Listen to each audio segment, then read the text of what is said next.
Hey there, and welcome back to the second episode of Social Seance Society. If you are hearing my voice for the first time, Tara and I are the co-host of Three Sweet Girls. Oh, by the way, say hi to Tara. Hello, guys.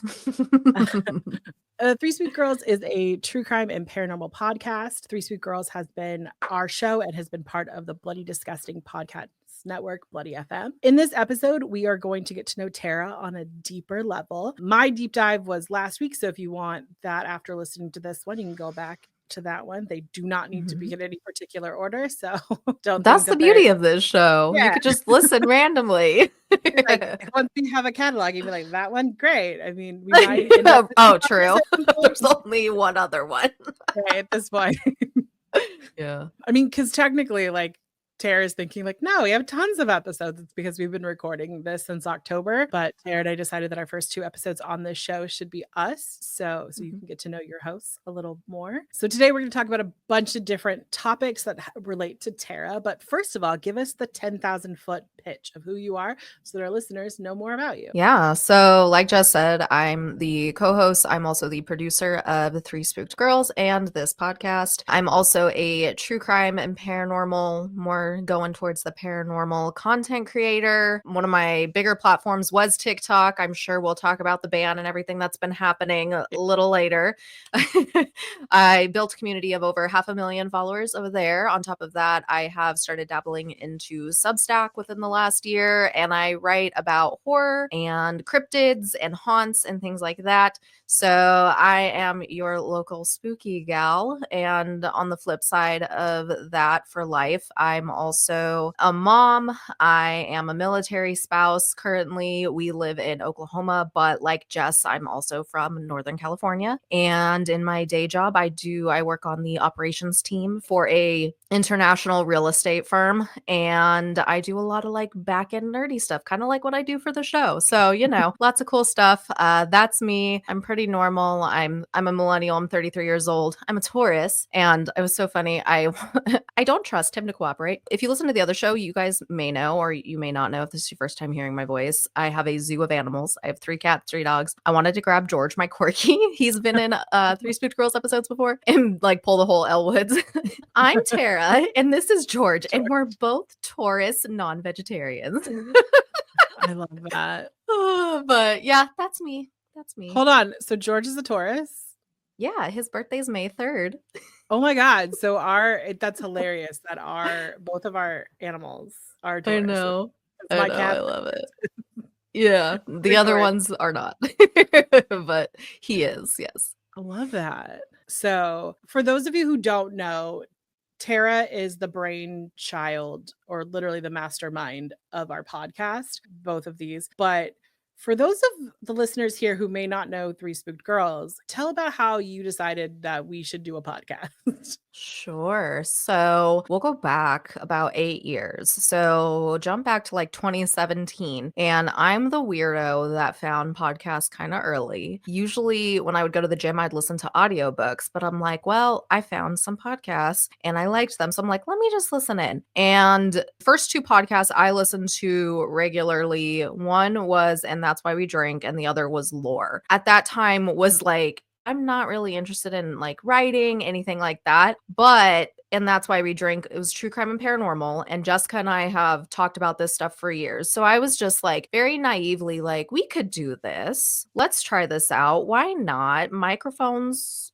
aren't that expensive. I had already kind of like started doing some research. Back then it was literally just Google it, try to figure it out yourself and roll with it. So I wanted to ask Jess in person. We've been long distance best friends like since 2009. So I was visiting her in person and I said, oh, this is awesome. This is perfect. I'm going to have time with her because it was for her bachelorette weekend at Disney. And then after the like celebration part, her, me, and my sister were having like a sister day basically. And I was like, I'm gonna bring it up then. And then because I just overthink everything in my life, I didn't. We even had about an hour and a half ish time frame at the airport together, just her and I, after my sister drove home. And I still didn't say anything. So we both got back I was living in Alaska at the time, and of course she was in Sacramento. And I sent her this novel because I was thinking, because at that time podcasting wasn't a mainstream hobby of any kind. So I'm like, she's either gonna say yes, okay, which is what she responded was okay.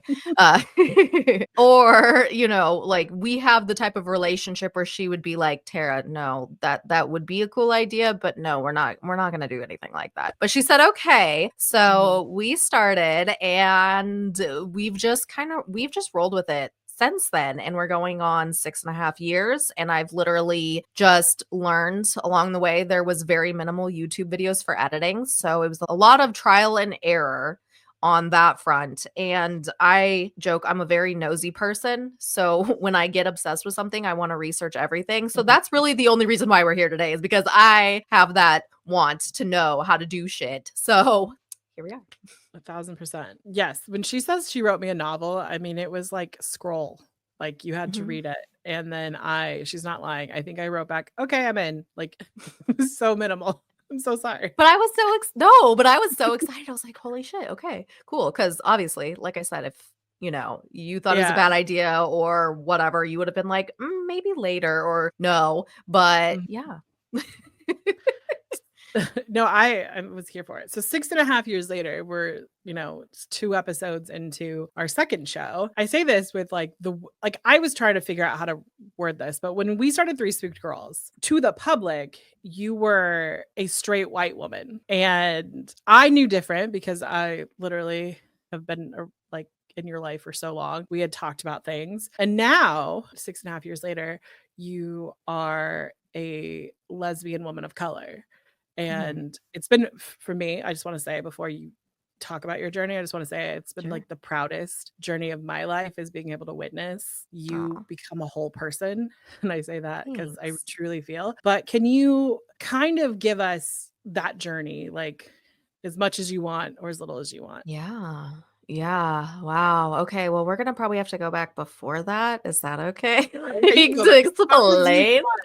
Yeah. Sure. Totally. Okay. So we'll start, I guess, from the beginning. So I grew up in my family as the certified designated golden child that my mother wanted to live through. I've talked about this a little bit on the other show. I did pageants all over California, all throughout the state, and some national levels from age about 3 until 18. My last one I did at 18, and I had no choice, but I was done. I didn't even want to do that one. It's kind of that oldest daughter syndrome of you have to get the good grades, you have to do all of these things, you have to live a certain way. I was born in Southern California, but I moved up to Northern California, where Jess and I say is our hometown, at 8 years old. So very conservative area, very rural, very red. That's really how you explain that area. It's not my path. That hasn't been my path. But for me, I had very clear expectations of who I would be, what I would look like. And if that didn't fit into these boxes that were required of me, it was not acceptable. So I knew probably from about, I'd say probably like 5 or 6, I knew in the back of my head that I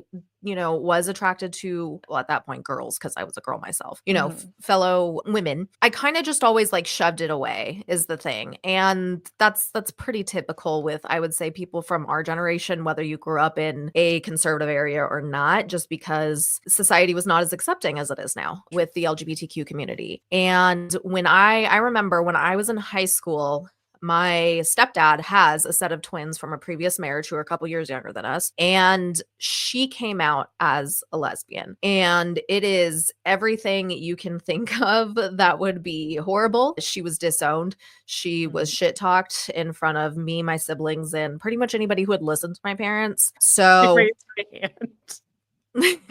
Jessica, yes, for those that aren't watching the video, Jessica.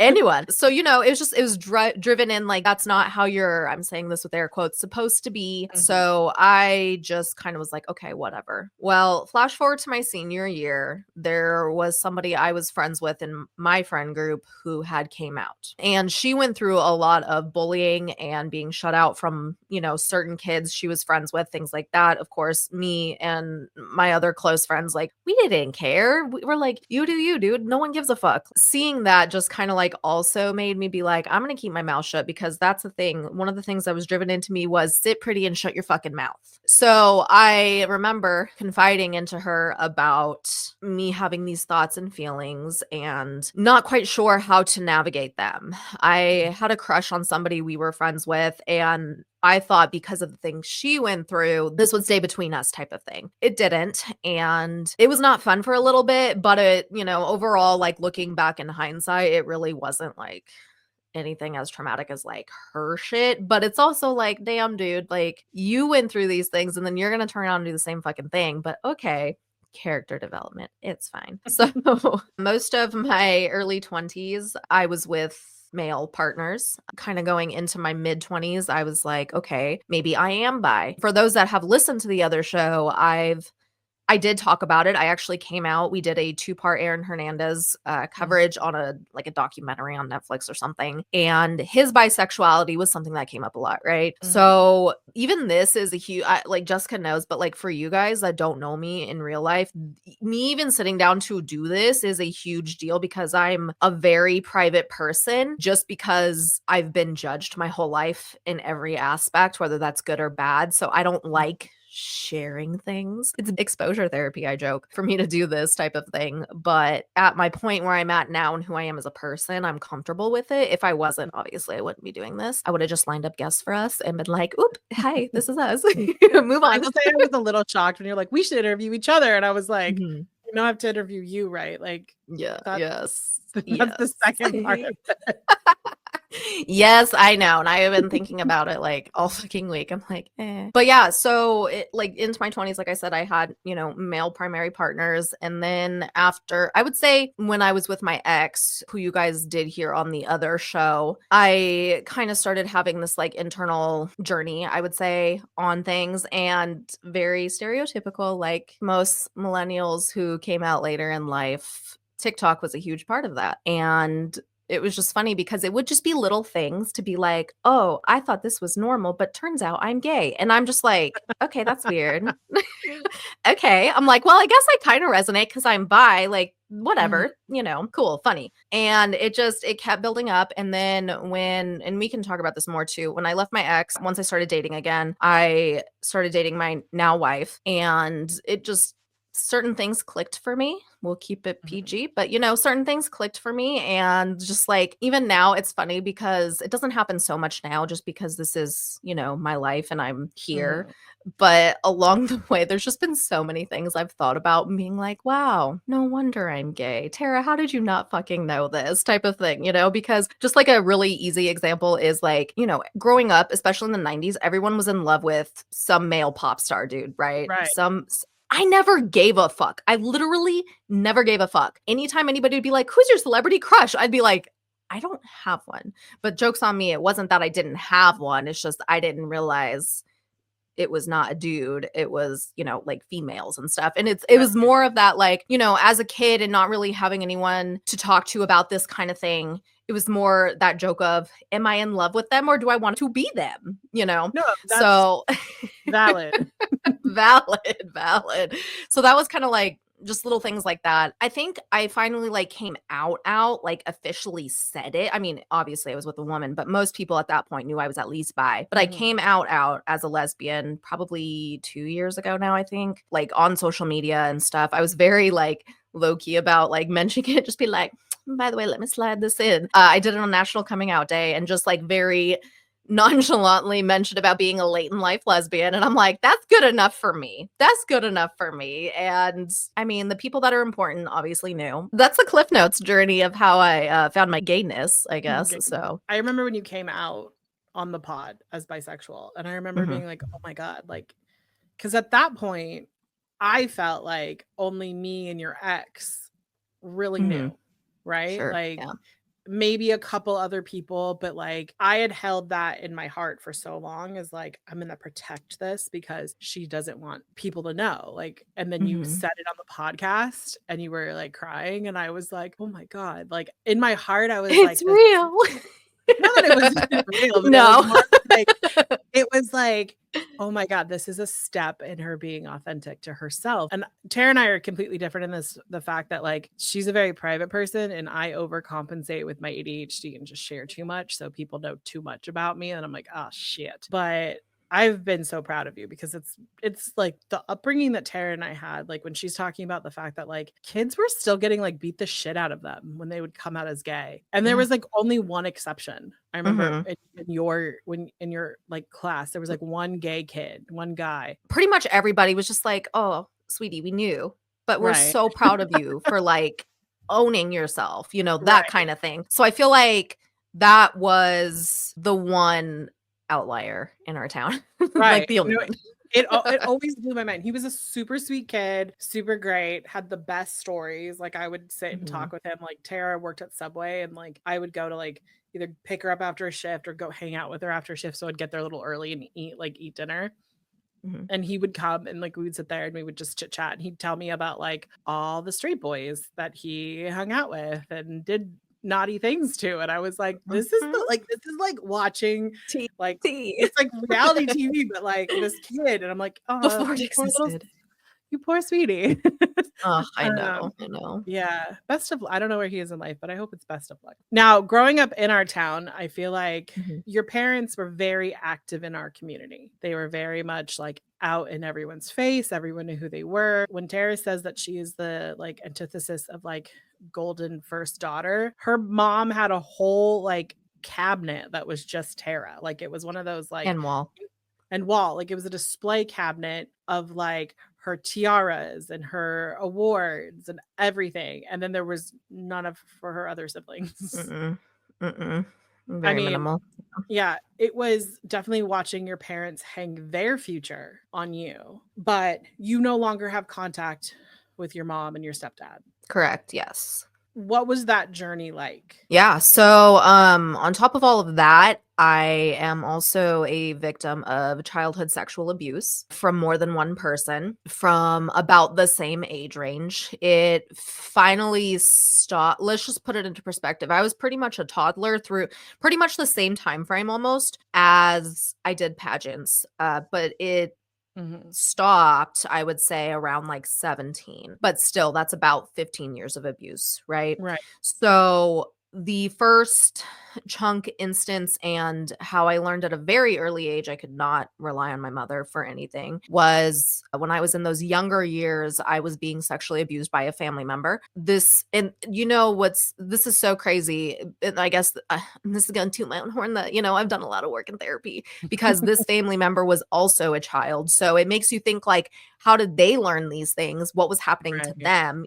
That's not negating anything I went through, but I went through that. And the first time it was brought up to my mother, I don't really know because like I said, so young, but she was aware of it. The family was aware of it.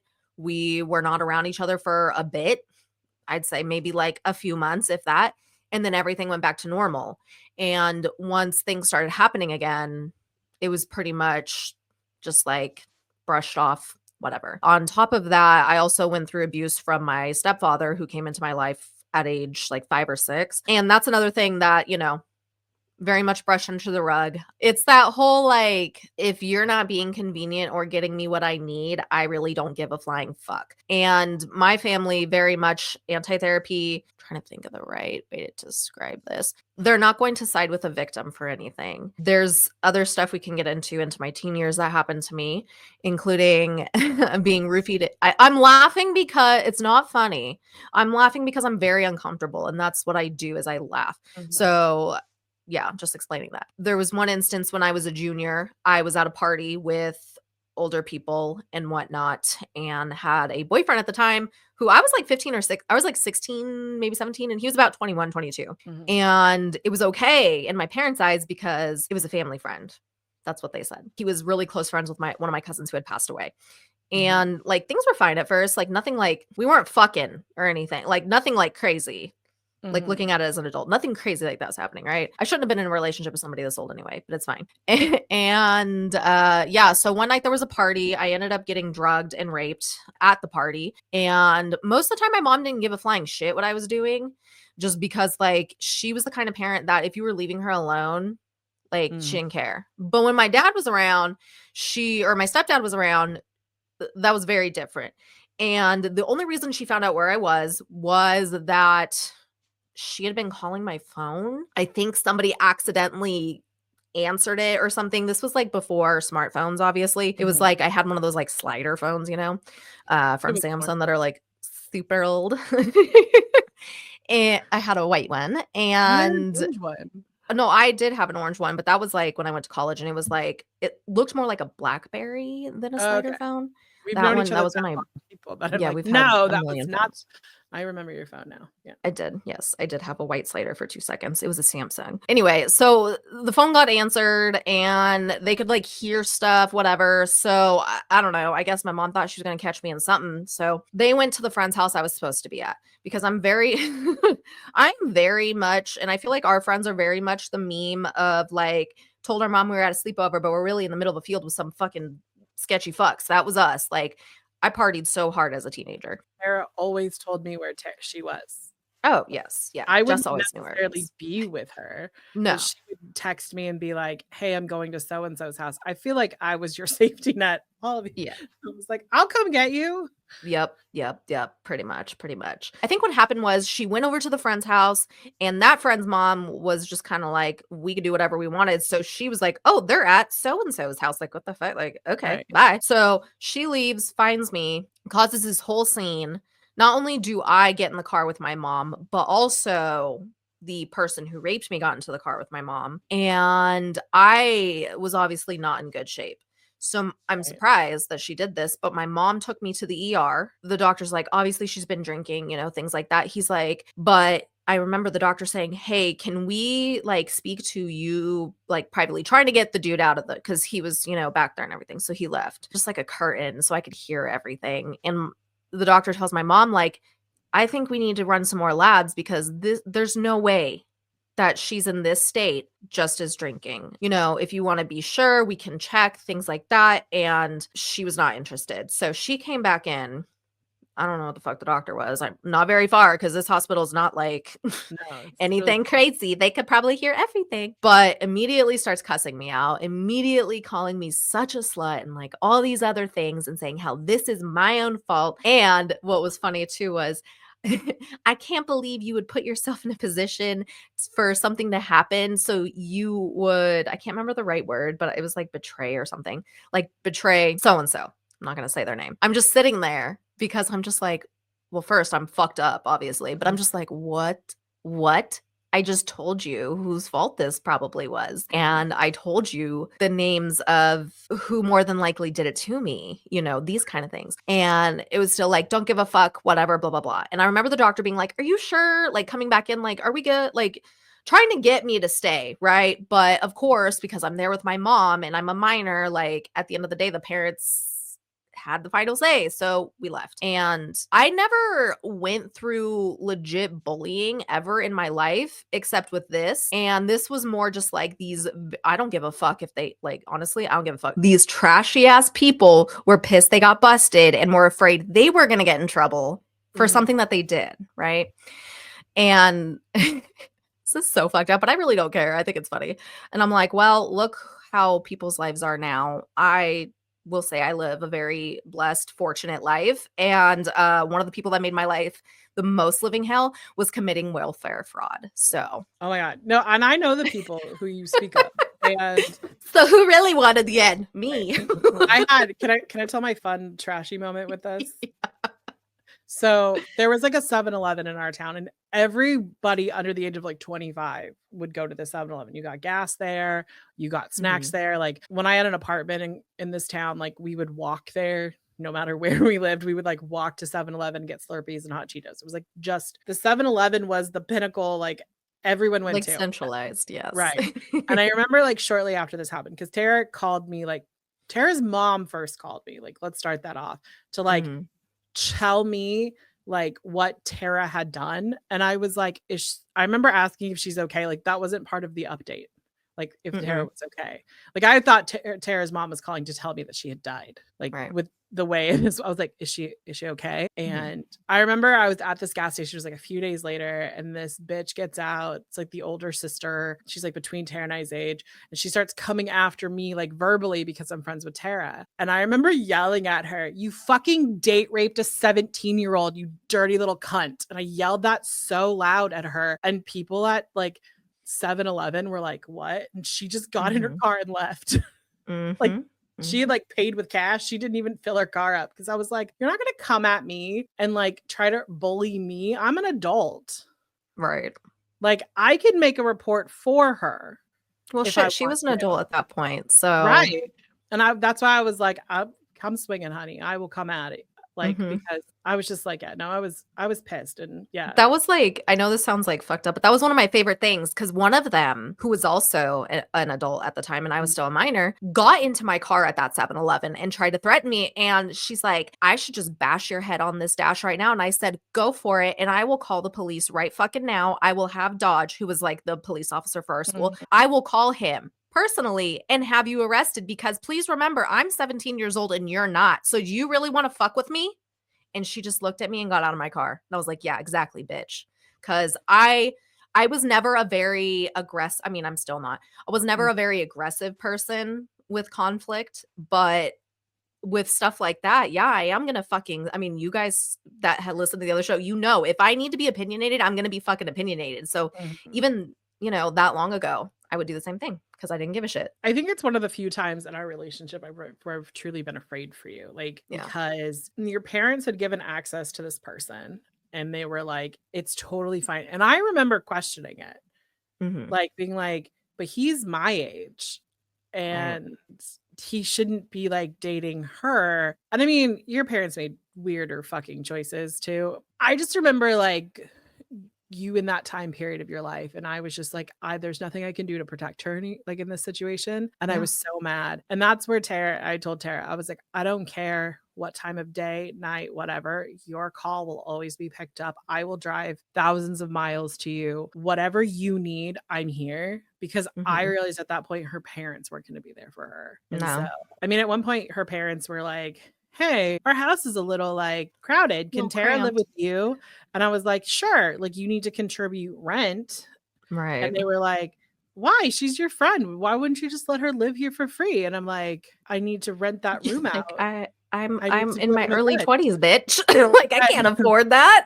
I can't be a parent to your child. I mean, I would have, like, in a Right, right, heart right, but yeah, but yeah. So you ended up cutting your parents off, and it wasn't mhm. like that just so that everyone knows, that wasn't the straw. Like, Tara wasn't, like, No. 17 and bounced. Like, Mm-mm. what was that like to go actually, like, no contact? Yeah, so I've actually went through this twice with them. I think the reason why I didn't go no contact that early in age, I have to tell a story that's gonna be very triggering to some people. So, when I was in my I don't know if I was in senior year yet necessarily. I was pretty close because I took all of this stuff very, very hard because I was made to believe this was all my fault. I almost either homeschooled or went to our like college connection program so I didn't have to go to school my senior year. I ended up not doing that and did go to this to school and I'm really glad I did because I had a great senior year.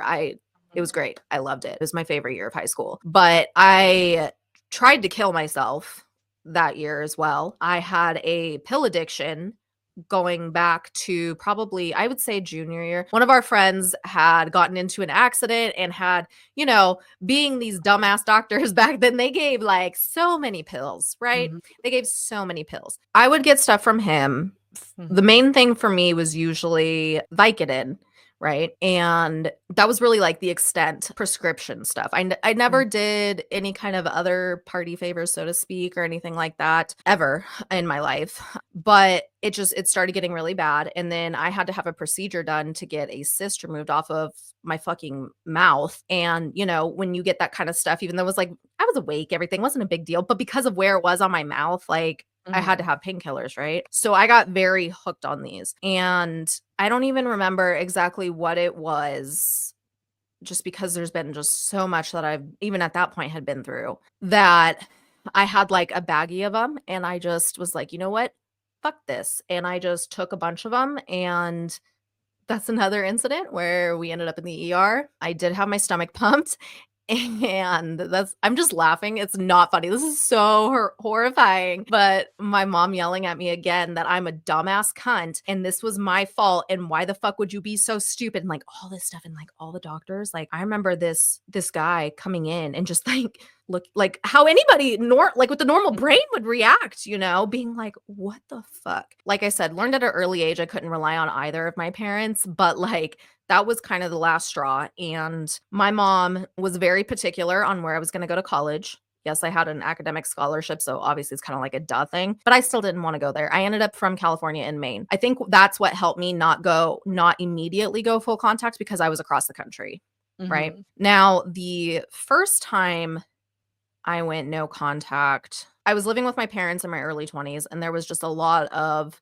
abusive, bad stuff happening. And I was just like, I'm not doing this. And we got into this argument, and my stepdad, who is 6'2" and like 250 pounds. And at that point I was like, I'm 5'3" and I was like maybe 120 pounds. I've also dealt with an eating disorder for decades at this point. So I was at one of my lowest weights. My point was I was a very tiny person. So like, he could have just knocked me over considering the size difference, right? Well, he shoves me during an argument about whatever. They grab my daughter, who at that time was a toddler. She was like 2, and my mom's holding her. And I'm like, no, fuck this. Give me my child. I'm removing myself from this situation. I am not going to stand here and do this. And they refused to give me my kid. And my stepdad shoved me. And me, when I'm falling back, I like barely touched his chest. And he's like, oh, you want to put your hands on me? I'm going to call the cops. Da, da, da, da, da. And I said, go ahead. Are you going to give me my kid? And they said, no, we're not. So I went outside. I was like, you know what? Nope. I'm going to step out. I know they're not going to obviously do anything to my child. So I'm going to wait for the cops to get here so I can remove her safely. Right. They get there and they're like, oh, fun fact, if anyone has abusive people in their life that try to do this. So the cops asked me, is there any kind of custody order that, they're helping you out, anything like that, anything legally giving them a right to have, your child? And I said, no, I have sole custody of my child. Like, she's my responsibility legally, whatever. Right. So they're like, got you. I said, but they won't give her to me, because I told them, I was like, I tried to leave. You can see how they're acting, because that's the thing. When stuff started escalating with them, they would just keep acting like a fool. They wouldn't calm down and try to recover. They would just keep acting a fool. So I'm calm. I'm obviously shaken, but I'm calm, and they're acting like idiots. So cops were like, you can't do this. If you want to play this game, she could go as far as charging you for kidnapping her child. So up to you. She said she's trying to leave. And then they tried to be like, no, she didn't. She didn't say she was going to leave. Da, da, da, da, da. And like, these cops were so fucking over them. I was just like, thank fuck I got one with a brain, Right. So I got my kid. I was like, can I grab us some clothes? Can you stay here while I do that, please? So I did. I went and grabbed clothes, got her, left. And they harassed me incessantly and tried to act like they were going to take me to court to try to take custody of my child. And I was like, okay, I work full time. I go to school full time. I have no substance issues. Right. Have fun wasting your money. Yeah. And I was like, you know what? I'm done. I couldn't take it. So shout out to my sister's dad. He got me a new phone number. He got me a new phone. He paid for it. Like, I was working retail at the time and in school. So like, obviously I didn't have very much money, but he helped me out with that. And I cut them off for several years. Now, when I was with my ex, we were living in Alabama and Georgia. We were living in the South. And if you haven't had a fucked up, I would say, relationship with a parent, it's kind of hard to understand. And I get people have good intentions, being like, are you sure? Like, is there any way to fix this? Because that was the other thing. I was very, very I was even very private with him with this stuff. Like, I was not in a place to talk about it at all. And so I was like, fine, I'll give them one more chance. I said to him, I was like, if they prove to me they're the same, I'm fucking done. And I don't want to hear another fucking word. And he's like, all right, one of the few decent things this man did. And so he's like, all right, I'll support you. So they had came to visit us when it was like, I don't know, it was like a year or two. Like, I had not talked to them for like a year or two at this point, I think. My child was still very small. She wasn't even in kindergarten yet. They were just very disrespectful. It was just a nightmare. It was everything I knew it was going to be. After that, he realized what kind of people I was dealing with. So he's like, all Right. right, I get it. And at that point, I wasn't like, cut the fuck off, don't talk to me. But I was like, very need to know basis, very, very minimal, right? I was like, I have no interest in having a relationship with someone like this. I don't want my child around some people like this. So, no. So, what was the last straw? And this is like this is so unserious in comparison. But before I tell that, this happened twice before I was finally like, fuck off. So the first time that my mother decided to get her panties in a bunch was she wasn't invited to Jessica's bachelorette party. I don't even know how to explain how, like, me and Tara and her sister are, like, sitting there, and it's like, we're My sister all wasn't even getting there yet, though. That's the thing. I thought she had just gotten there. I thought we were having dinner, and then your dad was, like, your dad was blowing up, like, Oh, your maybe. phone, and then M's phone, and then my phone, and I was Yeah. like I'm like, "What's happening?" I was just like, "Is this re" I remember, like, turning because like, none of my other friends like, you were meeting my other friends for the first time, Yeah. and they We were just kept it to like ourselves because we're like, we cannot they're like, fully "What's" explain like, everything. literally, my friend was like, "What's happening?" And I was like, "My friend's mom's just upset because, like, she feels like she should be invited to this, and she shouldn't." And she's like, "It's a mom." Like, she's like, "You're close." Exactly. I remember because like, this particular person was, like, my ex's cousin, and she's like, "You're so close to my mom." And I was like, "Here's the thing, would love if Greta came. Love Greta. Greta was fun. She'd have bankrolled the whole thing. It'd have been a fantastic fucking time, and she's more fun than I am." Like, I was like, "That's not how this would have happened." And so she was like, Right. "Oh, okay." I was like, "It's Mhm. fine. We're fine." Yeah. So that happened in 2018. It was like August. 2018. Yeah. And then the following year, my sister had my nephew, or later that year, I should say, because my sister's a real one. She came and did Disney with us, super freaking pregnant. Like, she And, drove like, the 5 wedding hours to get there and back. Like, she's a real one. she came Anyway, to so my wedding, like, literally, yeah, I got married November about to have a baby. like, I got married November 10th, and this wonderful human being gave birth Less in, than a like, month. early December. Yep, And I less was than a month. like I remember I kept going, "Emma, do you need to sit down?" She was like, "I'm fine." Like, I know, we were "Please all so worried. take a break." And she's, like, curling my hair, and I'm like, "No, no, no, Emily, like, we can wait. Like, it's I fine. know. Like, please don't have your baby like, also, please have your baby at my wedding, but please don't have your baby at my wedding because like" Don't have your water break at the Right. venue. I won't get my Oh, deposit. actually, totally would have loved it because that would have made my Oh my day, God. like, a little That would bit have been chaotic, and I because crazy. let's be real, my wedding was the super, like, least chaotic thing in my life to ever happen. Mhm. And I think people who really know me are like, "Where was the drama?" And I'm like, "I don't know, it That would have just been didn't it. exist." Yeah, It was no like, drama, fine. no drama. But yeah, so a month later or after Jess's wedding, my sister had her baby, my nephew, and the following like beginning of summer once my daughter got out of school because at this point she was like in first grade. I was planning to go down so I could meet my nephew for the first time and spend some time with my sister and things like that. Mm, Now, unfortunately, the thing is when you plan stuff like this, you're not dealing with normal people. We had to keep this very under wraps or else she would have just showed up.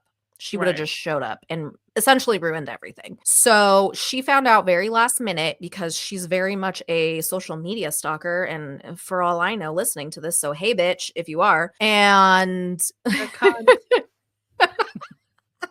You guys aren't watching the people video, I'm listening are just like, waving. damn.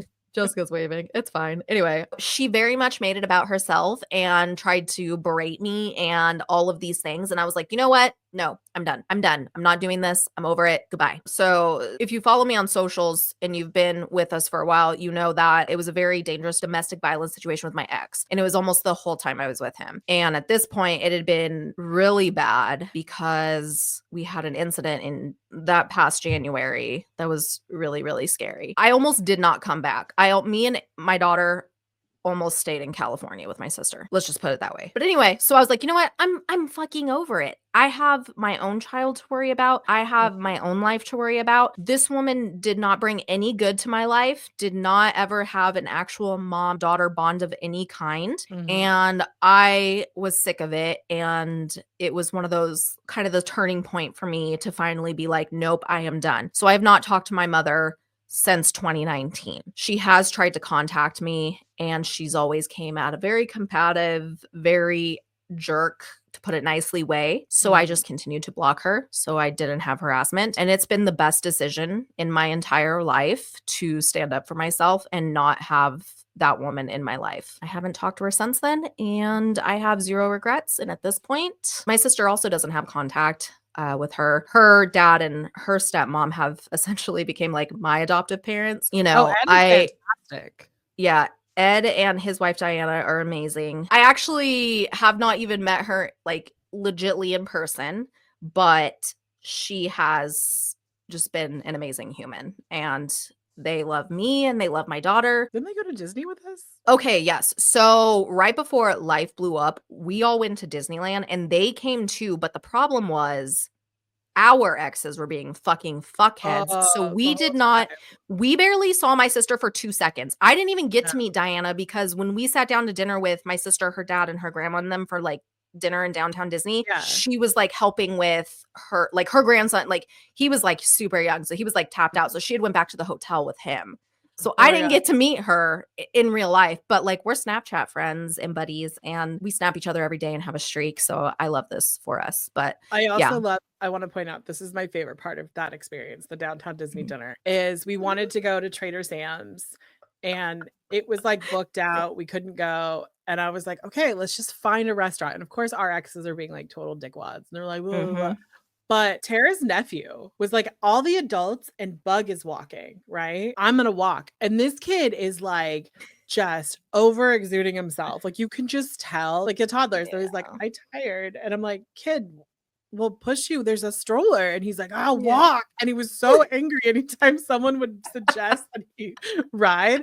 And I remember like we Uh, tried every tactic. Like, I wish I could ride. Like, I remember like going to his dad and being like, will you push me in the stroller? It looks fun. And like I was like, sure, let's, and I'm like, kid, get in here because you're gonna have to do Disney.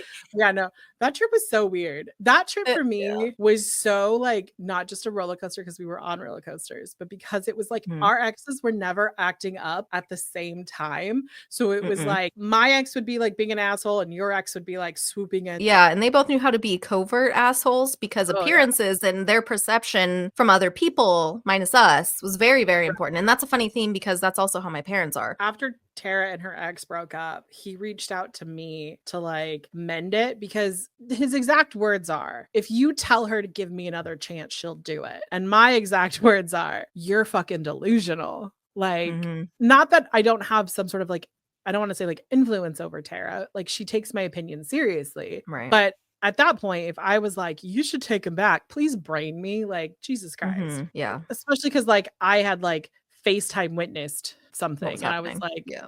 you're an idiot. But I just remember my ex would get so mad at stupid shit. I remember Tara and I took a gummy. It was the best time in the world. No, We, okay, maybe the best time for you, but I have to interrupt you real quick. There was this point. I think it was when we were trying to find somewhere to eat. We were like, we stopped. I think we were in like Frontierland or something. And I remember uh, like sitting on this bench, and I am so high at this point. And Thomas is just arguing with you and going on and on and on. And this was maybe like a 5-minute little tiff thing, but it felt like yeah. fucking 5 hours. And I was like, I am freaking out. I cannot handle this. This needs to stop. Holy shit. It was like the worst thing ever. No, okay. So But Tara rides were fun.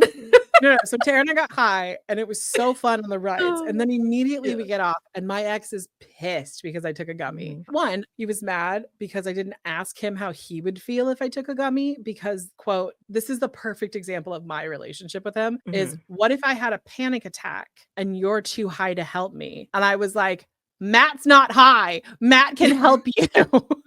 Like, Yeah. and it was just like, and I remember like we argued all the way back to the hotel.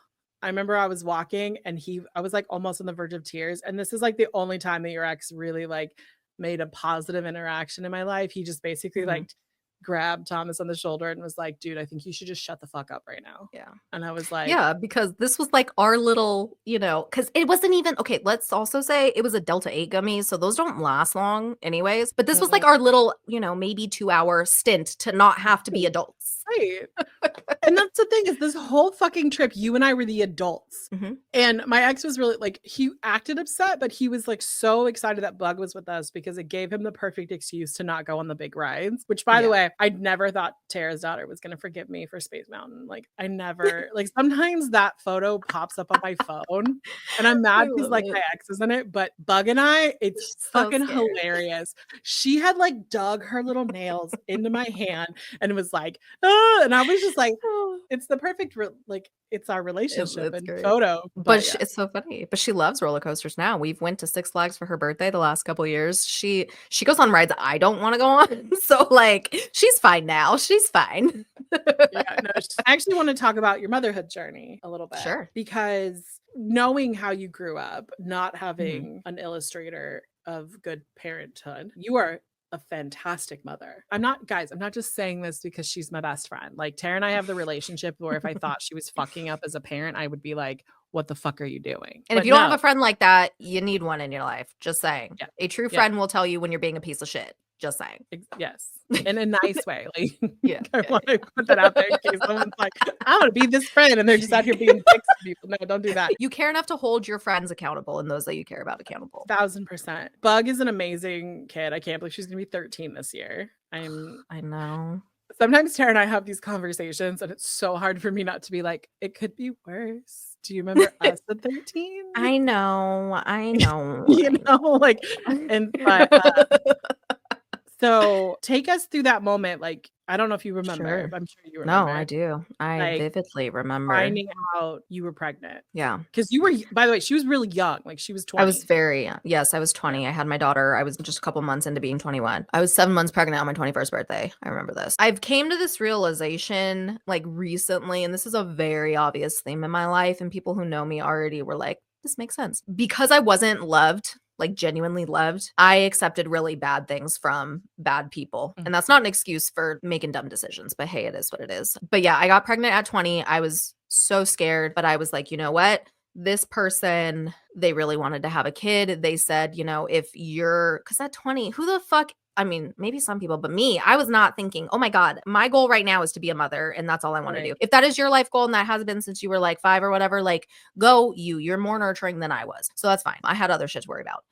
And survival. So I remember I had been sick. I had like the flu on top of all of this happening. And I was like, holy shit. I am late. I am like really, really late. I was like 2-ish weeks. So I told my partner at the time, I was like, hey, like you might want to pick this up because I don't know if it's because I'm sick or if, shit's about to happen. And so I did it. And it was like 2 seconds. It wasn't even the full, like, it wasn't even like 30 seconds. It's like, bitch, you pregnant. So I took it out and I put it, it was all like, I put it on the counter and I was like, well, there's that. So yeah. And then it was weird because my sister is 5 years younger than me. So my sister was in high school at this time. She had a dream before I found out my daughter was a daughter. And she was like, you're going to have a girl. And I'm like, I hope not. And that had nothing to do with like, I want to be a boy mom or anything like that. It was just because of all of the horrific things I went through. I was like, oh my God, I had trauma that wasn't worked through yet. So I'm like, I don't want to have a girl. I didn't want my kid to have that life. And when I found out in the ultrasound room, I cried.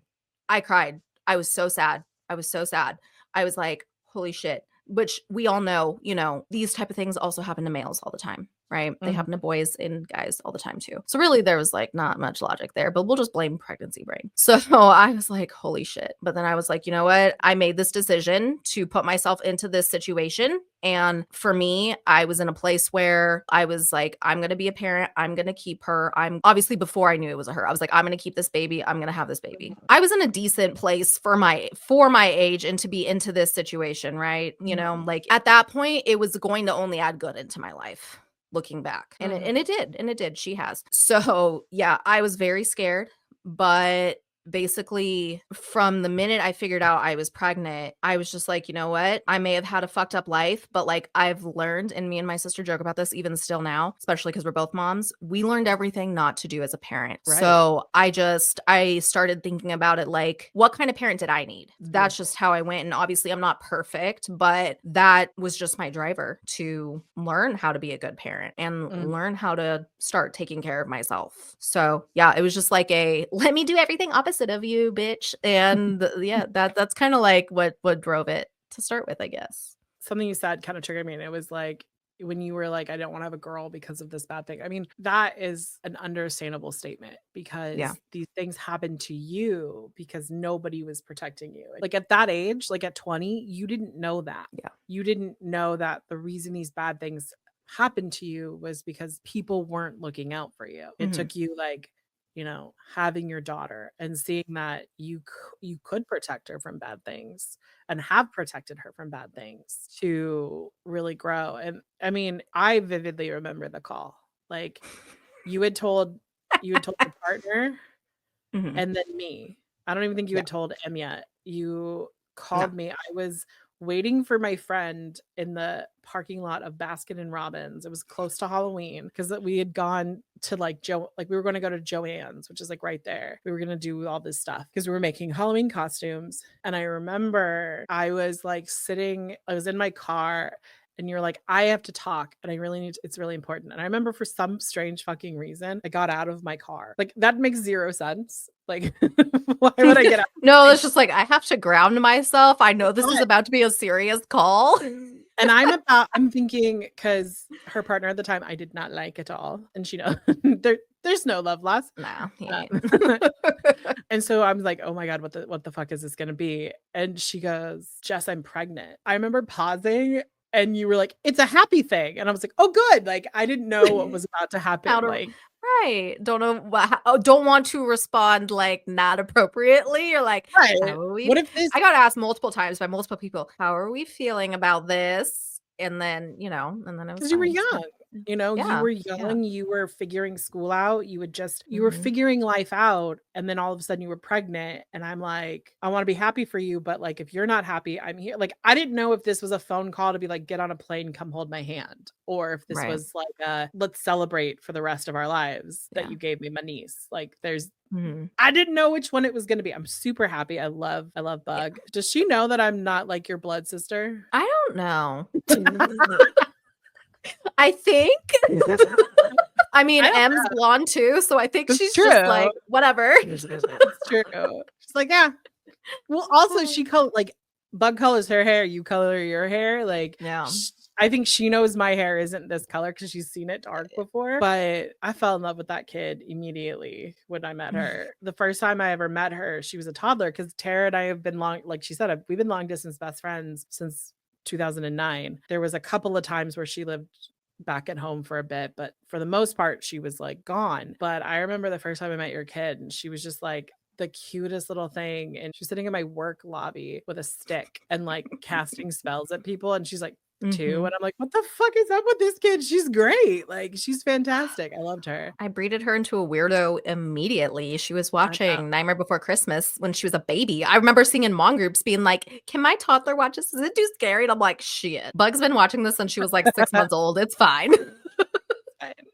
No, I mean, she's like, I love her. She's so great. Like, I love that she's so artsy, right? Which is like, I was thinking, oh my God, okay. It's funny you say that because I was thinking about this today. I don't even know why. I was thinking about it this morning. I think I saw like a reel or a TikTok of like someone drawing or doing something. I've Mhm, always envied and appreciated people who are artistic. I mhm, am not in the traditional sense of like drawing, painting. Like it's just not my thing. I did sports. Like mhm, that's just what I got put in. But I remember thinking like, oh my gosh, I was been so envious, so everything. And I was like, you know what? I feel like I kind of manifested for her to have this talent because she's very talented at drawing. I was like, mhm. I swear, me wanting it as a kid and like most of my life so bad that I just passed it to her. So I'm like, you're welcome. I just she blows my mind. And some of the things she says, like, also, I talk a lot, and Bug gives me a run for my money all the time. The Mhm. running joke, Shannon and I went on a hike once when I was visiting them in Alaska, and it was like a big hike, like, it was really muddy and like there was a Mhm. lot of uphill and I wasn't prepared. No one told me. And I was like, oh my God, guys, rude. I would have worn actual hiking boots, not just hiking shoes. Like, go on. And they were like used to it. And on the way back, like I was a little overstimulated and Yeah. Bug was talking the whole way. And I was like, Bug, I will give you $10 to not talk the rest of the way home. And it lasted not even 30 seconds. We Yeah. were up till I was like, how much cash do I have? And I remember like pulling out my wallet and I had like $40 in cash. I was like, kid, I will give you this right now up front if you're just quiet the whole way home. And she's like, yeah, but and Shannon was like, just put your money away. Just give up. I love her so much though. And sometimes the things she says, I'm just like, Kids are oh my weird, God. man. Kids But are the weird. shit she says, like I think about later and I'm like, oh my God, that is really like, because at the time you're like, what the fuck? Because it's so out of Yeah. pocket. Like you'll be like, Yeah.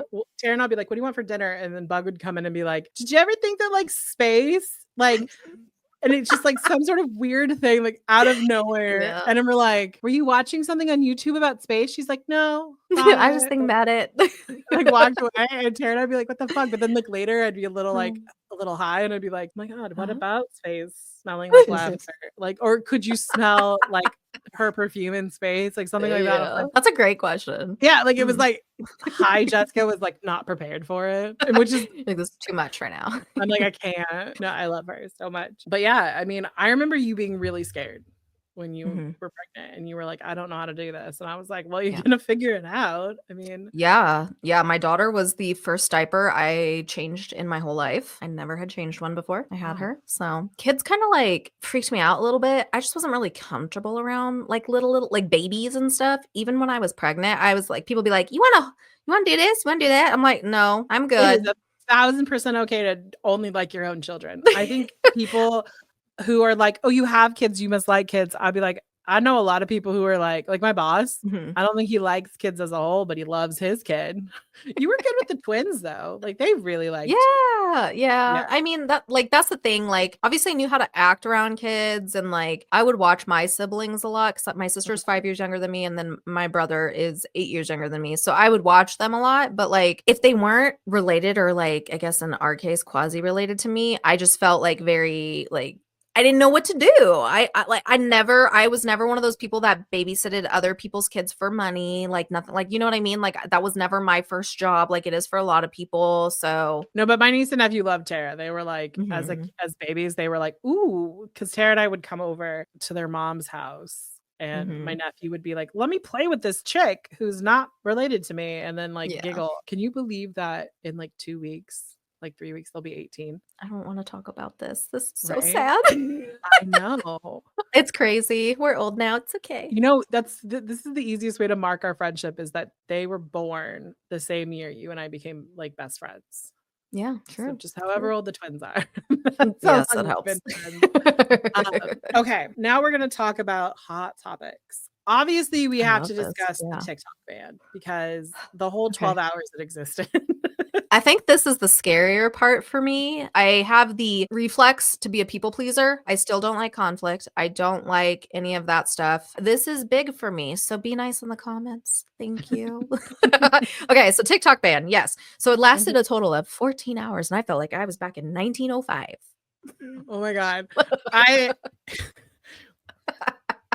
I didn't know that the TikTok ban had happened, Sure. like, that it Mhm. went into effect. It was kinda random on the time. Tara and I, like, occasionally will, like, some days we text each other, like, it feels like every second of every day we have this, like, really long conversation, and then other days where we, like, hold space for ourselves, like, she's Mhm. spending time with her family, I'm recuperating. Yesterday was one of those days, and I remember, like, I was like, "Oh," something was said, like, I remember watching, like, a reel, and they're like, "Make sure you watch all the TikTok someone has sent you, those of you who only use the app sparingly," and I was like, "Oh, shit." Mhm. Tara and Ashley have probably sent me a ton of TikToks. I need to go watch them. And I opened it up and it was like the ban message. And I was like, Mhm. motherfucker, because I could see how many I had. But you Like you couldn't could click it. still see Aw. how many messages you have. The And I was like, notifications, yeah. yeah, I was Mhm. like, but you couldn't click onto the note. And I was like, motherfucker. So then I woke up this morning and I started scrolling and someone was like, well, the TikTok ban is over. And I was like, Mhm. immediately went, first thing I did was watch all the ones you and Ashley sent me. Aw. he was like first and foremost. But Yeah. let's talk about the Reels algorithm for a second. Oh my god. I hate the Reels algorithm. I It know. is trash. I only check Reels when Jessica sends them to me. So we've flipped. So it's funny because back in like 2020, 2021, before I started creating, I would only get on TikTok to watch what Jess sent me. That's the only reason why I downloaded the app to begin with. But yeah, Reels is weird. Reels is very delayed. And I'm like, Mhm. my algorithm is not correct over there. So I don't like it. Oh, no, you really have to like work on it to like, Yeah. and then only you're like, oh, I'm interested in this because there's like an interest button and you like click it and then all you Mhm. get is that. But it was Yeah. really interesting because you could tell that people who are on TikTok who weren't on Instagram had Mhm. downloaded all of their TikToks and Mhm. uploaded them Sure. to Instagram to like, and it was fucking up my algorithm. And Oh no. I was like, "What's happening?" Because like most of my like reels page is like best friend things where it's like, and I trust me, Tara gets so many of them, but there's so many. I'm like, let's not send this one because I just sent like 12 in a row. Like, let's the 13th one might put her over the edge and be Yeah. like, I'm no longer your best friend. Uh, 13th video is the reason why. right, the 13 reasons why. I was just like, oh my God. And but because it was like all these old TikToks that I'd like seen were now on Mhm. Instagram. I'm like, stop this. I mean, do you think if TikTok goes away that there will be like one app that everyone uses? Yeah, so I think what's been really interesting with this TikTok ban is I think for those who used it very casually, Mhm. kind of had their, and you can agree or disagree because like you're obviously kind of on that side of it. I think it Mhm. really opened up that this whole thing was a stunt. This whole Oh. thing. Yeah, I'm going to talk about stuff I don't talk about ever publicly. That's fine.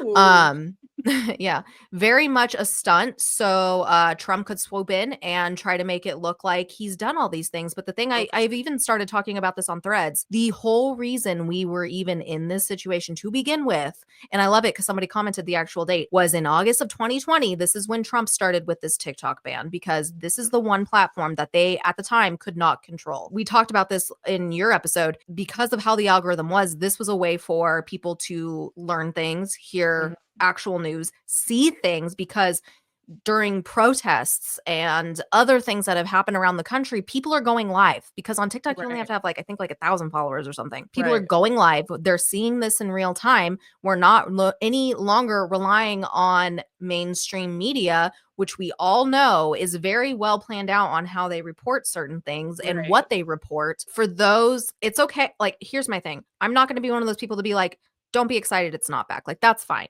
If this is your little app of serotonin, and you're happy it's back, cool. But you still, at the same time, you can't ignore that what the motivations were for this shutdown. And Oh, it for goes to sure. show, look how easily they could block all this out. But then it goes back to even thinking about like, Diddy, Epstein, and all of that. Look how easily we could block out all of like child pornography, all of these trafficking websites, all of these horrible Mhm. things that have been around for decades. And they don't give a fuck because guess what?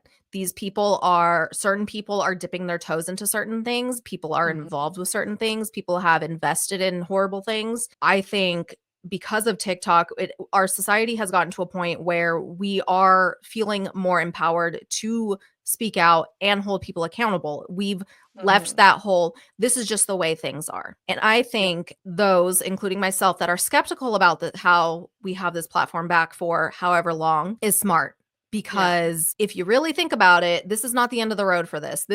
We're getting a little bit of an extension. And think about it like this, it's this carrot. It's this carrot. This is the thing that we all trauma bonded on. This got Right. really popular during COVID and the pandemic and everything. Mhm. And it's a sense of comfort for so many people. And that's just not even including the obvious of the money aspect of things, the business Right. side of things for small businesses, creators, authors, all that other stuff we've talked about before. And my advice for anyone listening, if you are whether you're making a bunch of money, whether you're making little money, I would highly, highly encourage you to take a look at the kind of content you're making and see where you can diversify. Right. Because in my case, diversifying, I actually started this last year when all of this started coming up because I'm like, one, this app, the algorithm kind of turned to trash. And since I'm in the true crime space, I'm suppressed heavily. I'll be lucky Right. if like 1% of my followers even see my videos sometimes. And I started thinking, how can I diversify?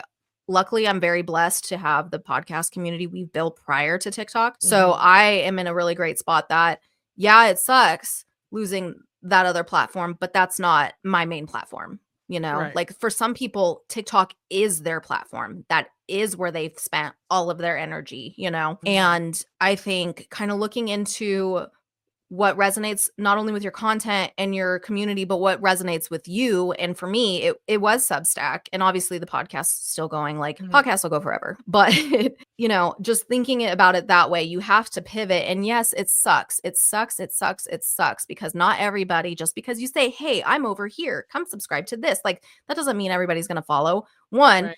they could be in the middle of doing something else, you know, and two, like I personally expecting people to follow you to, especially if it's a very different kind of platform you're trying to go to, I feel like that's a bit entitled to feel that way. Right. I know it's part of my trauma, but I've never expected anything like that in my life. I've never expected anything like that in my life, right? And I'm shocked. I'm shocked when people listen to us even still. I'm like, holy fuck, how do these many why do these not why do these many people listen to us? Because me and Jess are hilarious, obviously.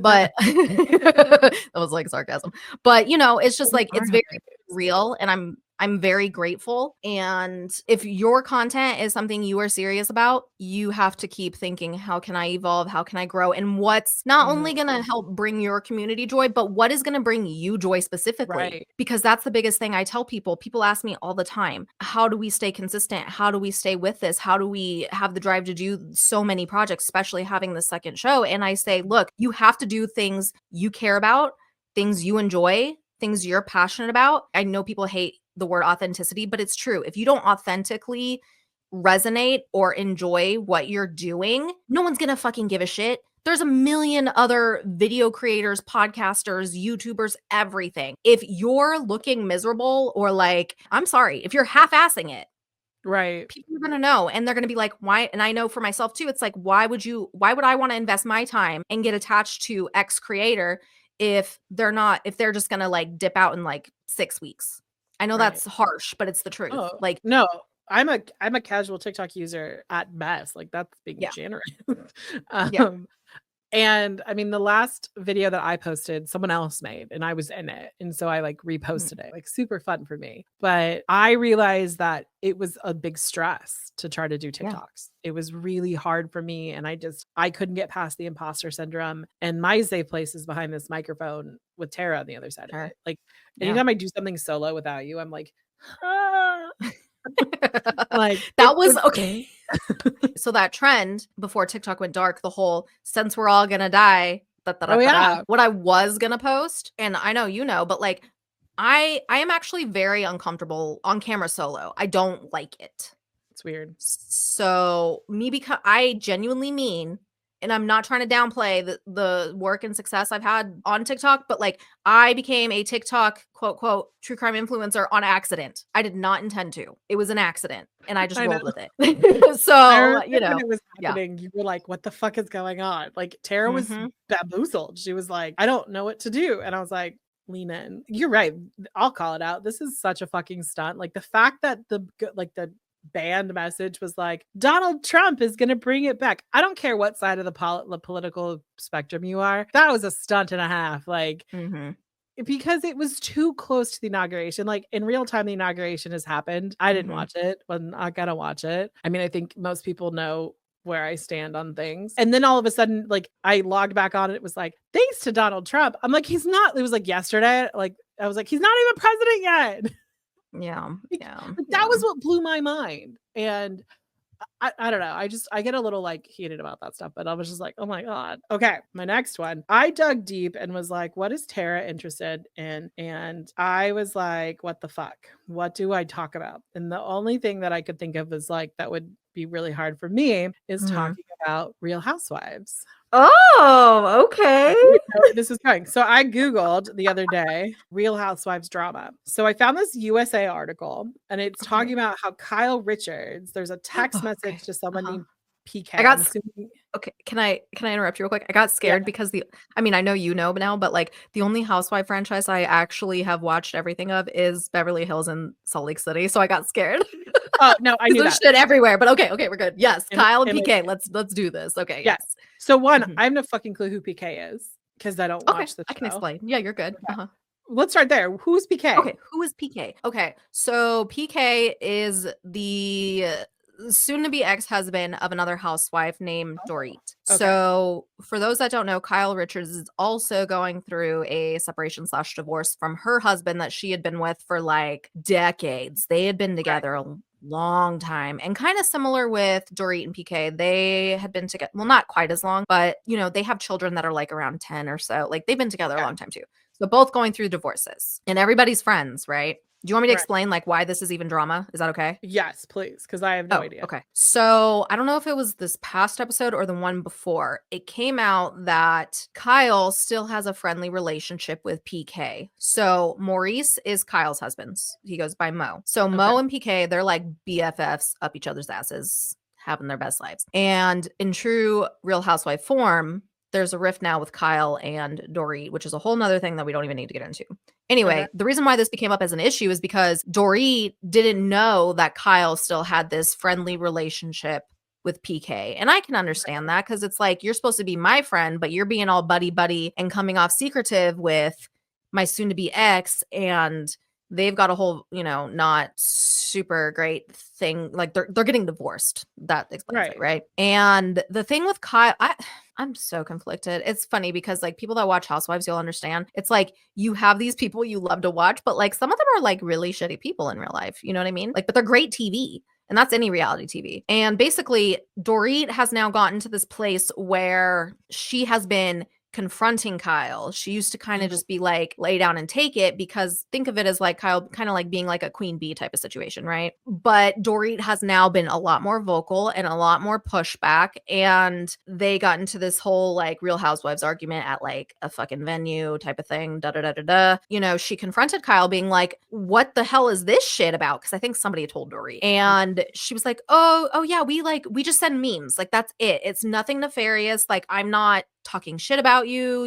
X, Y, and Z. So it's like this whole fucking thing. And then it turned into this whole like screaming match. And like Kyle's like freaking veins were coming out of her head. And it was like crazy because like she never gets like that crazy pissed off. So it was like, holy shit. Like I think on the show, there was only like a couple other times in the whole like 14 plus seasons that she's ever like been this pissed off.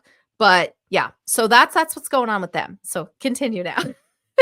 So the text message that really like is the shot heard round this table is Kyle sent PK. It says, I know you have a lot of friends, but I am one and I'm here if you need me. I've never repeated anything that you've shared with me and never would, meaning you can trust me always. We'll keep sending memes. Don't forget a laughing emojis, right? So apparently she read this. There's other housewives, Erica Yes. Jane, Sutton, and is it Garciela? Is that how we say her name? Garcelle. Garcelle. They're all talking about this and they're calling her out as well, saying like this isn't just you sending memes, this is like serious conversation. I didn't know about like the Mo PK connection. And I think back to like, for instance, when you're friends, like if you're friends with your spouse's friend, like you are kind of like open about things and you might like maybe PK came over and was like talking with Mo and Kyle was there, and it was Right. like I don't know. I don't know all the logistics of it. Sutton is the one who called her out and was like, Oh my this God. is I think, okay, so if you ever watch this, when Sutton first comes on, she was not my favorite, but okay. now I feel like she's really came into her own and she just like, she's so off the wall, but like she doesn't give a shit. And you know what though, at the end of the day, Kyle knew what she was doing. Kyle Right. knew what she was doing. It doesn't matter that the four of them were close and, yada, yada, yada. And then she tries to play this whole, I'm not choosing sides. And I'm like, well, you and Dorit had already been strained previous to this because I think like I can't remember how far back it was now, probably like a couple years at this point. Someone broke into Dorit's house and held her at gunpoint. Oh, Jesus. And it was like this whole fucking thing. Right. And so it seems like after that, while Dorit was dealing with like her PTSD and things like that, that's when they started kind of like separating. And it's very much like, I will say, Kyle's one of those people that you could tell it's like if you're not doing what she thinks you should be doing, she takes certain stuff personally. But I'm like, but on the flip side, you're being very hypocritical because you're doing the same exact thing because it's like, yeah, you were friends with him, but it's like, then that's who you choose. Like, Right. unfortunately, that's how it goes with these situations. Then you're choosing him, not Dorit. And I'm sorry, it's kind of like you've been friends with this woman for so long. Like, if you really gave a shit, that wouldn't have mattered. You would have not been doing that. Well, that makes Like sense. that just shows to me, if I was Dorit, I would be like, you're not genuinely on my side. You're not genuinely here for support for me. Why would I get close to you? So it's like, I don't blame her at all for being fucking pissed off about that. And she's gotten, it's so funny. She's like, it's not funny because I feel bad because it's her real life, but it's like she so doesn't give a flying fuck anymore. She smoked a cigarette on camera, like the Oh. whole thing.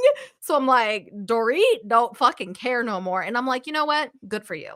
Good for you. That's So where I'm it at with seems that. like Kyle walked off from like I guess they were having dinner or something. Or Mhm. I guess my question with this is because the one of the only real like one of the only housewives, it wasn't really a housewife show, it was the Married to the Mob, and that shit was Mhm. crazy because those people used Yeah. to like fucking flip tables, and Sure. that's Mhm. why I watched it because it was fucking intense. Yeah, yeah, yeah. You're like, oh my god, no, don't do that, you could get murdered. Yeah. um how do you feel about this culture of like it's not like because there is sometimes in the housewives there's a little violence. There's like a slap or a Mhm. hair pull. What do you find this like like what is your opinion on this culture of like these big explosions? Part 2 of that is and then the reconciling after the big explosion. For me, I feel like Housewives is a or Beverly Hills is a little different because they are from Beverly Hills, so they don't fight the same way normal people fight, right? They Right. might yell, and I think one of the big deals was, like, someone threw, like, a drink, like, that's kind of the extent of the Mhm. which obviously can still technically be assault, but it's like that's kind of the extent with Yeah. it from what I'm remembering right now off the top of my head with this. It's so interesting because I feel like with this conflict that they producers can't hide anymore, it Mhm. does kind of peel back that extra fourth wall of like, oh, we're seeing them sit down and make up. We're sitting them do X, Y, and Z because that's something that Dorit has said. And then Kyle's deflecting and saying similar, being like, you guys see what you see on TV, but like our friendships, like there's certain things that are happening more. And that's the thing Dorit has said is like, I'm not close with Kyle. I haven't been close with Kyle in a long time, and things like that. And we even see things with that with like Vanderpump Rules being like, oh, they only bring these things up because of the cameras at this point. Because you have to think, especially Kyle. Kyle's been on the show since episode 1. Right. And like I said, we're in like season 14 or 15 or something like Mhm. crazy like that now. This is their job. Whether they're actually friends with these people at this point or not, they have to film with them because of contracts and things like that. And I find it interesting, but also at the same time, even if it can fall into being like not scripted, but more kind of like superficial, I guess. If you think about it, it kind of is like a good thing to still have like these kind of shows because it does show people can sit down and have conversations about these tough things and have these arguments without fucking punching each other in the face. Now people will get Right. fired for that kind of shit. That's probably after Charissa fucking flipped the table. They're like, nope, we gotta be careful. And like Salt Lake City, they're like the most they've done too, like thinking about that because they get very they start yelling and stuff a lot. They get very aggressive with their arguments. But like it's funny to me because they drop the F-bombs and stuff way more. Cause not talking shit on Salt Lake, but like obviously Salt Lake to Beverly Hills is a little different culture. So it's kind of like almost they're still rich, like out of touch people, but it's like more quote normal-ish, if that makes Mhm. sense. Because people will call each other a bitch, will say fuck you, will say you're a fucking cunt, or say, X, Y, and Z. And even with them too, it's kind of the same thing that it's like the most that happens is like a drink type of thing. And even that not Mhm. very often. I think it seems like production kind of is ready to be like jump up if people start getting in each other's faces because going back to that conversation where Kyle and Dory were yelling at each other, like you could like the wives were like making sure to separate them, like Erica Jane. Like was checking on Dory and like things like that. And it's obviously not going to be a healthy way to handle these kind of situations. But I think even with so much toxicity, there's still good in it. And there's still like things to show, like, hey, whether it's phony or not, like you can sit down and have a conversation you're having an issue with whatever friend, family member you're having, to a certain extent. Mhm. And there's a theme. It's interesting. Obviously, we don't know how genuine it fully is, but it's like with Mhm. like something that comes up a lot in Salt Lake City is like they are in this experience as a group, right? They Right. are the only ones who genuinely know what it's like for their group to go through all of these, being in the public eye, all of the gossip channels, like all of that. They truly are it's a very, very, very, very small group that understands genuinely what everybody else is experiencing. So this whole effort of trying to get people to reconcile and stuff in these shows, I think is, for the most part, with well intentions, just because that is true. Because if you really dig down and look at that, whether you like them or not, there's very few people who understand what you're dealing with. So it's like, this world is so fucking tough no matter what your status is. It's like, you do need to have that support, and you do need to try to, where it fits, fix these relationships and stuff, because stuff's not easy. And it's like, plus, like, these housewives, they're rich housewives. Most of them, Bravo's their job. That's Right. their job. Like, that's the thing I think people forget too. It's like, yeah, they're famous for just being rich, but it's like, that's still their job. Like, And it takes a lot of effort. Like, oh yeah.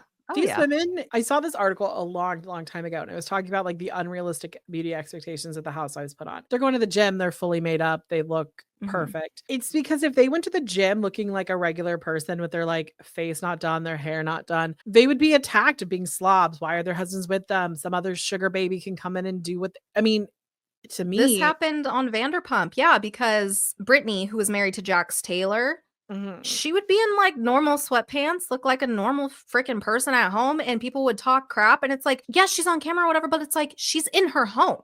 Right. Like, And that's that's what what we all fucking look like. Like, give the girl a right. break.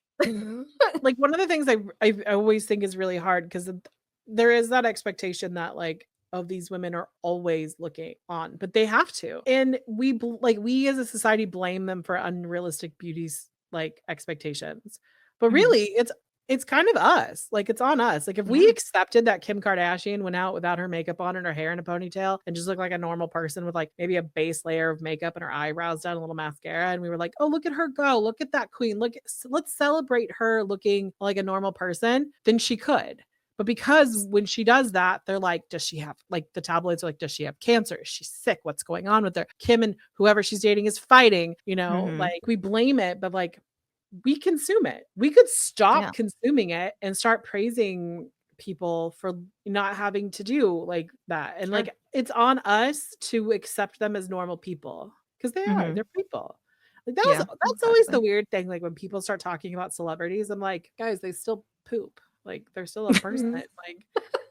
Like, Yeah. you don't think that Kyle Richards gets diarrhea?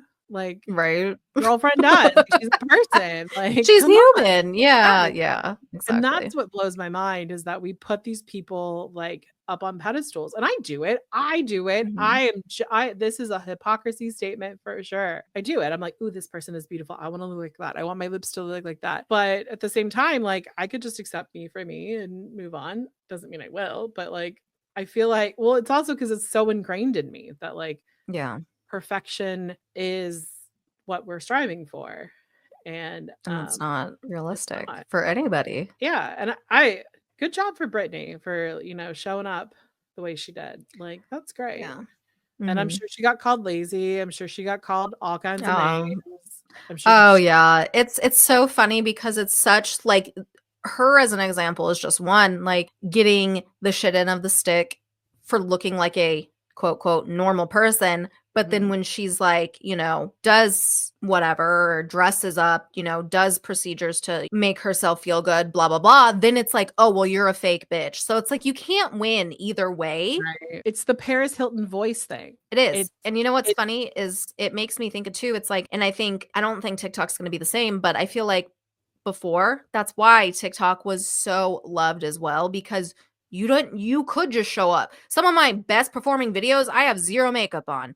So it's Mhm. like, people, the culture over there at first was very accepting, as far as like, you can show up. People film in their bed. People film half awake, Right. just waking up, like, and I I don't know. I know it's because of just the type of like content I consume on Instagram, but I've heard Instagram's like very much the opposite. And I hope that, I know it's a very big hope, but I hope that that can become more normalized. And that's a tough thing too, I think, because you could even be like, well, maybe, future reality show projects, they can do that and da da da. And I'm like, well, at this point, a lot of people who apply for like shows like that, it's because they do want to be famous. Even if you go back to Vanderpump, you know, Right. that was still like 2013 or so, but it's like Mhm. they were all working at SUR because they were all trying to get into the entertainment industry, whether that was Right. music or acting. You know, it's tough, but I feel like people just need to be kinder. And I know it's really hard because there's so much going on that makes us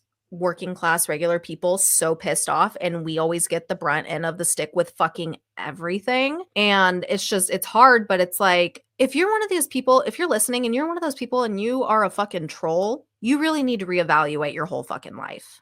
1,000%. Because how dare you be so miserable? You go on Susie's TikTok and tell her she's fucking ugly, or she needs this, or she, you know, even the worst ones where they're like, you need to lose weight or whatever. Like, how fucking miserable are you as a human being that you're gonna go find someone you're never gonna meet in real life and you're gonna go mess things up? And the thing is, too, you don't know what this person's going through. You only Right. see what we post online. If I hadn't mentioned all of this stuff that I've mentioned today, there's so much of this no one would know. Like, I had that weird mind fuck the other day, you know, like, and I think, like, stop and think about it in your own lives too. We go through all these things, like the bad incident Jessica referred to. I was almost murdered. I had a gun in my fucking face. Nobody has known that. I have never said that before, and no one would know that. Like, I keep that very private because that's my choice, and I don't mind talking about it now because at this point, whatever. But it's just like, you could make some stupid little comment thinking you're just being a funny troll, and it could be so drastic that person goes and kills themselves. Right. And whose fault is that at the end of the day? Yours. Your comment. 100%. And honestly, like, it takes no effort to just keep scrolling. Like, it takes No. so much effort for you to sit there and write something terrible. Now, okay, I want to point this out. Like, there's a Facebook group that I love. It's called Do Men See Their Face? And I love this because it is like, and there are men in this Facebook group who, and what people do is they go on TikTok, Instagram, places, and they Mhm. find commenters who say these Yeah. vile things about women, they or whatever, and then they blast them for being like, "Do you see your face, sir?" Like, Mhm. it's so rude. Like, I mean, we've all done things where we've said fucked up shit, but like, it doesn't take a Sure. lot just to not say something mean about someone. Empathy lacks with a lot of people, and I feel like, especially with internet trolls, it's because they probably feel like, oh, it's so far removed. But then but that's the thing, like, as a society, we are fucking over that, and that's why these groups exist. Calling Right. people out for bad behavior is necessary. People need to be held accountable for being pieces of shit. It's Right. that simple. I get that you want like 15 minutes of fame, but like, is that really what you want the They 15 don't minutes think of that far. It's very fame to surface be? level. It's the whole instant gratification. They want the notoriety, they want the attention, and some people do not care how they get it. Just be kind. Quit being Like, assholes. Like, you fuck. didn't get that parking spot. Go find another Oh, yeah. one. There's Literally, more there's in like the 20 parking. more. Right. Like, to me, it's always weird when I Uh, see these videos and it's like the person is like blocked the person who's like almost turned into the parking spot, but like they jumped out of their car and like is standing. And like now mhm. this person is trapped in the parking, like they can't go anywhere. They're like, Somebody, move oh your my God, car. I've had that happen before. Literally, somebody tried, like, saw me pulling into a spot, and they tried to stand in the spot and be like, I'm saving this for someone. And I, like, looked around and I'm like, oh, am I the dick? Did I not, you know what I mean? Like, did I Right. accidentally swoop in? Like, I would leave. And there's Right. literally nobody. And I was like, saving it for, like, I was having a bad day, so I was like, saving it for who? And they're like, oh, da da da, they'll be here in a couple minutes. And I was like, okay, cool, well, they could park somewhere else. And I just, like, slowly came in, and she eventually fucking moved. But I'm Right. just like, You drive a big ass truck. I'd move too. exactly, I'm like, bitch, move. Like, I'm not playing this shit with you. Which is Like, the other reason as soon as fuck you were like, "This off. happened to me," I'm like, I know Tara enough to know that if she's driving, she is cautious and she would like, it's a big ass truck. Like, you just don't Mhm. pull like, you just don't like, I can whip into a spot really fast. Like, with a big Yeah. ass truck, you gotta turn a little bit to make sure you're not hitting other cars in your turn radius. Mhm. It's very like thoughtful driving. And there was literally another spot, like, if she wanted to use the excuse, she didn't say anything, she fucking moved, and I just gave her a death look and went into the store. But, like, there was literally another spot, like, right there. I'm like, you don't, there's plenty of spots. You don't need to save this specific one. This person was, the car was right here, and then the other spot was, like, diagonal, like, right across the paint. I'm like, it's right there. They could park Right. right fucking there. But yeah, I don't know. Yeah. I don't Yeah. understand it, but like I guess the theme of this is just be kind, like Yeah. be intentional and be kind. But yeah, well, this was a lot of fun. I'm I'm so glad glad. I'm so glad you shared. Like Tara said earlier, she's a very, very private person. I didn't know where this would go. So I'm really happy. I'm really happy. If you want to follow this podcast on social media, we are on all the places at Social Seance Pod. And there's a link tree which takes you to everywhere you need to go. That's, I think, the easiest way to find us. If you're wherever you're Mhm. listening to us, go there, click the link tree, leave a comment to be the first commenter on something. You might have a Oh. chance, is what I'm Oh, yeah. saying. Spotify, you can leave a comment, so go for it. Yeah. But yeah. YouTube, whatever. Well, with that, we're going to go ahead and sign off here, and we will see you if you listen to Three Sweet Girls. We'll see you tomorrow. Mhm. Bye. Bye.